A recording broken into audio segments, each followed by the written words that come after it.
দীর্ঘ ৭০ বছর ধরে জীর্ণদশায় পড়ে থাকা উদারবন্দের একটি রাস্তাকে এবার নয়া রূপ দিলেন সমাজকর্মী সঞ্জয় আদিত্য সিং। কোনো সরকারি অনুদান নয়, বরং সম্পূর্ণ ব্যক্তিগত উদ্যোগে প্রায় ৩ কিলোমিটার দীর্ঘ রাস্তা নির্মাণ করে গ্রামবাসীর মুখে হাসি ফুটালেন তিনি। Bureau report, Barak vision. আমি নাম নিতাম না, বাট ওইটাই পলিটিক্স। আমি একজন এমএলএ বা জি দেখছি আমি এখান থেকে, তারা পলিটিকে আইয়া ডেভেলপ করাটা তার আর স্বাভাবিক, মানে নিজের ডেভেলপ।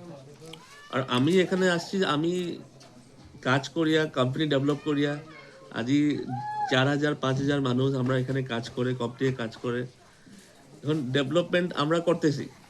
তো ওই জনটা মাইন্ডসেটটা, যে ডেভেলপিং মাইন্ডসেট যেটা আমার আছে, যে আমি নিজের মানে ক্ষমতায় কাজ করতে পাই, জুন টাইমে যখন যে গভর্নমেন্ট সাপোর্টটা আমি আনতে পারি as a MLA, as a representative of the constituency. তো আমার কাছে যেটা আমার নেক্সট টাইম আছে, আমার লাইফে যে নেক্সট ৩০ বছর ৪০ বছর যে আমার এখানে আছে, ওইটাতে আমি ডেফিনেটলি এই উদারবন কনস্টিটুয়েন্সি কিছু ভালো কাজ করতে পারা যায়। আর এখানে যে প্রজন্ম, যেটা ফিউচার, ওই ফিউচার যে ছেলেরা আছে, মেয়েরা আছে, যার ফিউচারটা আমার উপরে ডিপেন্ড করে, ওইটা আমরা ভালো করে সেভ করতে পারি।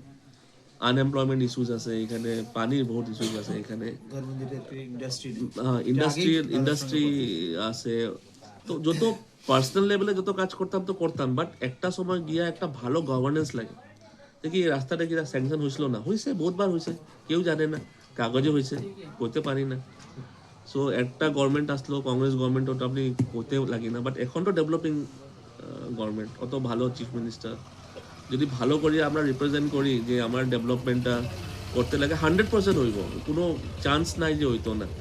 ওই রকম একটা ভালো রিপ্রেজেন্টেশন আমিও একটা এজ এ উদারবনের ভোটার, আমিও চাইতাম যে আমি একজন ভাল মানুষরে ভোট দিই, এটা স্ট্রং লিডারশিপে ভোট দিই। আমি তো গতবার দিছি, তার আগরবার আমি ভোট দিছি, বারে বারে আমি আইয়া ভোট